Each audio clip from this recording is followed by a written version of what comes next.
Since 2019 is the start of a decade, and I am urging everyone to change their stances. I am urging everyone to do a little introspection, bring newness into your form, start paving probably new roads, or even renovate the parts of your life so that the life in future becomes much more smoother.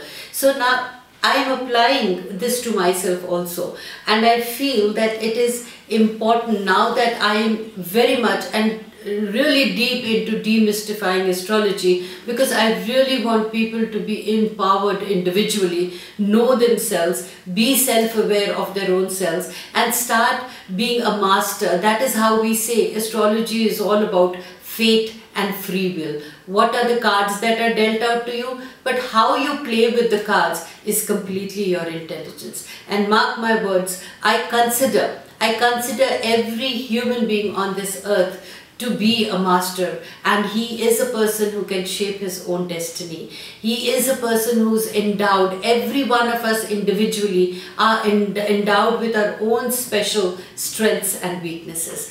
Now, being in that arena, I actually have devised a new methodology of making natal charts.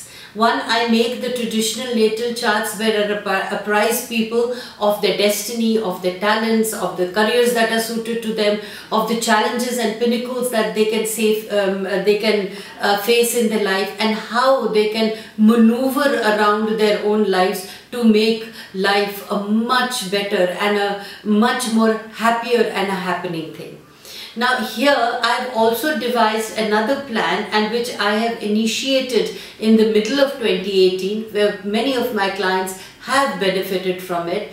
But I really would appreciate that you need to know which are the planets placed and where are they placed in your individual natal chart, and what do they imply. Which actually, for example, if Saturn is placed in an earth sign or a fire sign or an air sign or a water sign, and in which house it is governing, you need to know that which house is affected by that Saturn, and what are the things that you need to do, you need to rectify, or you need to empower. For example, Jupiter, which house is it placed in? Which sign is it placed in?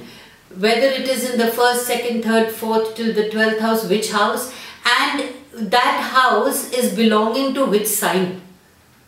Whether it is earth sign, fire sign, water, or an air sign. So this knowledge of knowing where your planets are placed, in which house they are placed, and those houses belong to which sign, will give you a thorough knowledge of how to handle your life. So for example, I know that I am an earth sign, I am a Capricorn, and my Jupiter is also placed in an earth sign, and my Jupiter is placed in the 1st house. What does that imply? That I have to use my intellect and intelligence to pave my way. So I should always be welcoming to the new ideas. I should never sit judgmental on anybody. So this is what my Jupiter with the ascendant in the earth sign and in the 1st house implies. I also know that, okay, my Saturn is, let's say, in my spiritual house. It's either in my 8th house or in my 12th house or in my 4th house. So if it is in a particular house like 4th house, which implies to the male progeny in my life, so are those males going to be dominating on me? If they are going to be dominating on me, how do I win their hearts? And if it is in my spiritual house, then do I need to go for a spiritual shopping, or should I be convinced of what is spirituality for me and how it implies to me, and how I can use that application in my life to make my life more richer? Where is my Venus placed? Is it placed in the correct sign and in the correct house, or there is nothing known as correct sign, but is it which house is it placed in, and how emotional am I having the Venus placed nearer to the moon or a little further from the moon? How it is affecting, which energy is it affecting, because I need to know Venus is placed in the air, water or the fire sign, or the earth sign.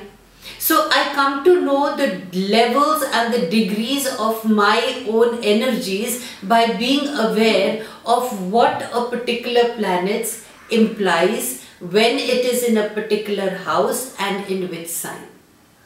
So my endeavor in 2019 is to also make people aware of that. So either you get the easy way out and get your natal chart mates and just analyze whatever the notes that I give, or you can actually have a thorough knowledge of what your planets are implying, what are the guidelines that they are giving you, and then you make the analysis of yourself by applying those guidelines in your life and making the life or coloring the life the way you want. So both these things are going to be very, very fruitful for you. For me, at times, even when I am stuck in my life, what I go back is I go back and see the particular planet affecting that. Like, for example, Mars, my career, Mercury, my communication, Jupiter, my intelligence, Saturn, do I need to rectify certain things in my life? So when obstacles come, reverting back to what the planets are, in which house are they placed and which sign are they affecting, will help me understand that this is the action that I need to take. And it also helps me understand and makes me come face to face with the realities of my own strengths and weaknesses. And I can start working on that. See, in this age or in this generation, see, when we call it a generation gap, when we say that we need to make ourselves adaptable to the generation we live in today's generation, which is so emancipated, so educated and needs logical answers, I personally feel knowing about your planets, which sign they are in, which house they are reflecting or representing, will help me make up my mind, because I am rational, I am educated, and I am ready to accept what is there in my nature. Because the way I cultivate my nature or the way I accept my faults will help me build that confidence in me and will also help me know how to be comfortable in my skin. Because there are certain truths that cannot be changed, we only have to accept. Like the way we say a tiger never changes his spots, but he changes his strategies. Similarly, you are the tiger of your life, you're the master of your life. And knowing that these are my strengths, these are my weaknesses, I play down a little, I play up a little. Actually, I can make my life very interesting without feeling dictated by other people. So this way you can actually be happy and also build that confidence in yourself that I am capable, I know what I need to do, and then you won't feel threatened when other people come, or you don't feel as if you're being accused of certain things. Because you know how to harness yourself.